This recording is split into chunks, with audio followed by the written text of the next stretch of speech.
Morning बच्चों, बेटा ये 7th क्लास का 10वां लेसन आपका चल रहा है, जिसमें हमने पहले पढ़ लिया था रेगिस्तान का जीवन। तो रेगिस्तान मैंने बताए थे आपसे दो तरह के होते हैं। एक रेगिस्तान गर्म है जो विश्व का सबसे बड़ा रेगिस्तान सहारा है।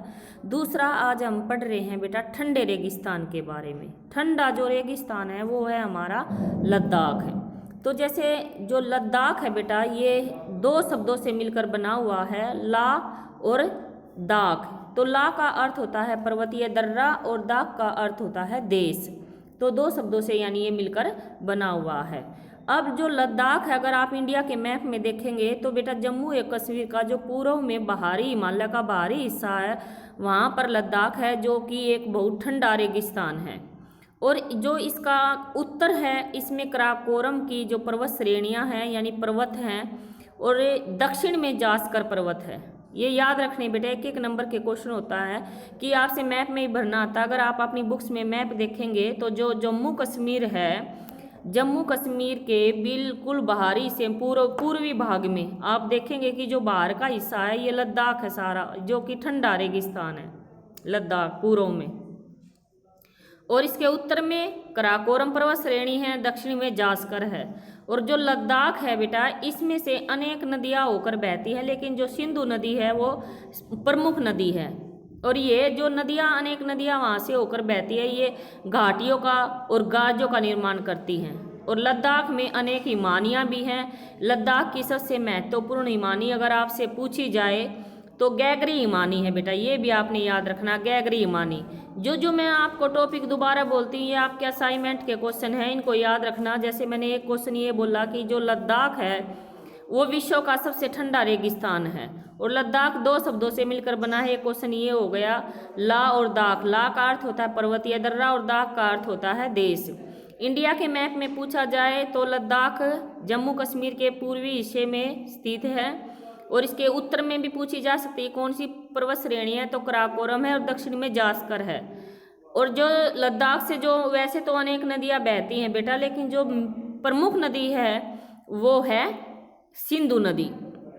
और लद्दाख की जो अनेक हिमानियाँ भी हैं, लेकिन हिमानियों में प्रमुख कौन सी है, गैगरी हिमानी, ये हमने याद रखना है।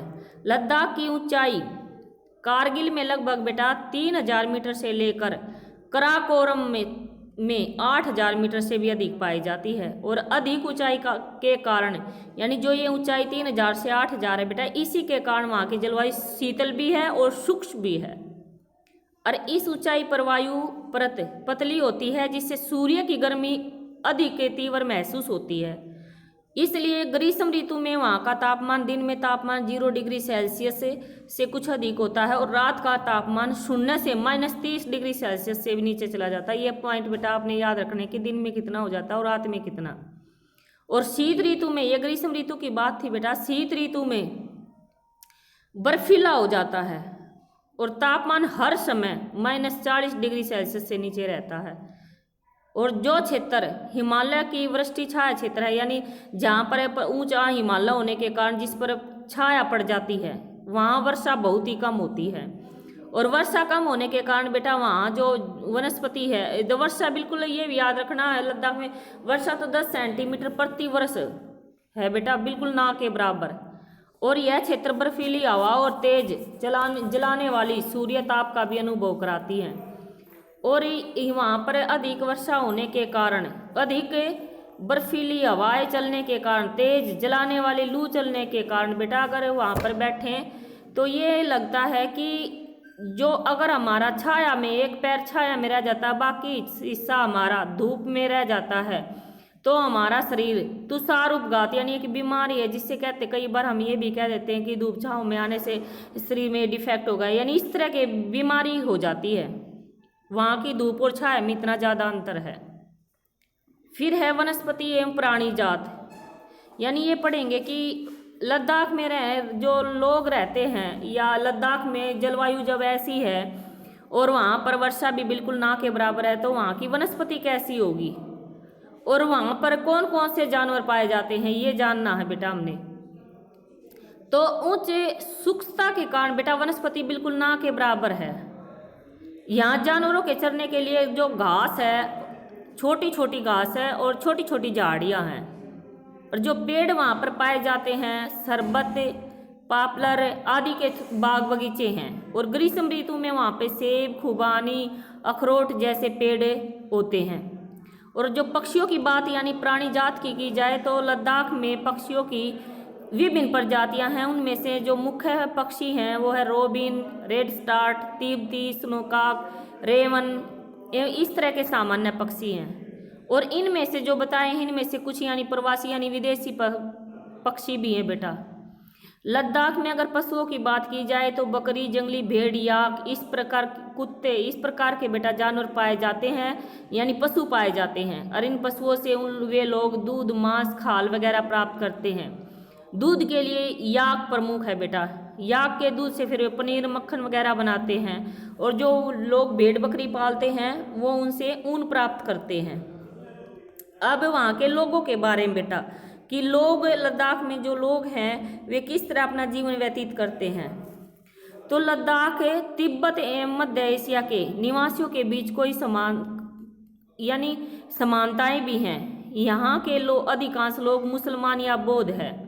वास्तव में लद्दाख क्षेत्र में बौद्ध मठ अपने परंपरागत गोपा के साथ स्थित है। तो बौद्ध मठ आपका पूछा जा सकता है लद्दाख में बौद्ध मठ कौन सा है, तो आपने याद रखना है बेटा गोपा।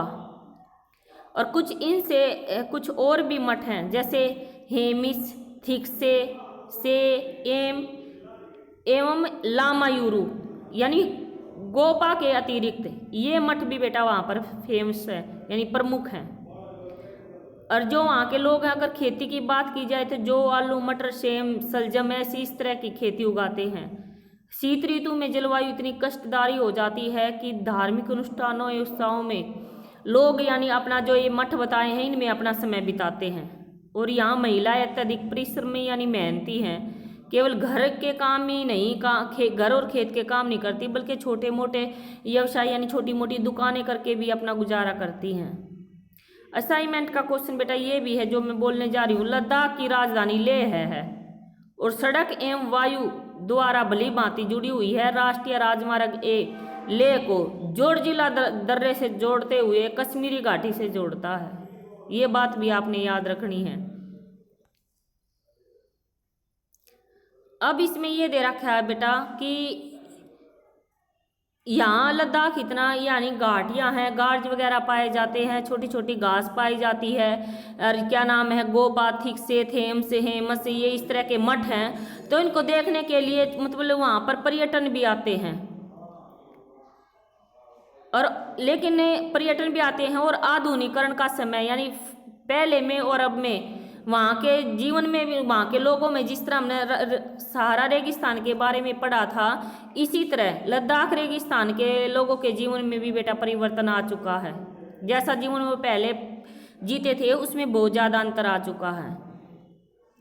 तो यही था बेटा कि क्या नाम है उन्होंने ये देख भी रखा क्या अंतर है कि उन्होंने भाई आधुनिकीकरण के फलस्वरूप यहाँ के आजीवन में परिवर्तन आ रहा है। लेकिन लद्दाख के लोगों ने शताब्दियों से प्रकृति के साथ समन्वय यानी संतुलन बनाना सीखा है। जल एवं ईंधन जैसे संसाधनों की कमी के कारण वे आवश्यकता अनुसार ही उनका प्रयोग करते हैं यानी लापरवाही से नहीं करते, कुछ भी व्यर्थ नहीं करते। तो ये था बेटा हमारा आज का 10th लेसन, ये कंप्लीट हो चुका है। इसके क्वेश्चन आंसर मैं आपके पास भेज दूंगी तो आपने वे करने हैं। थैंक यू बेटा।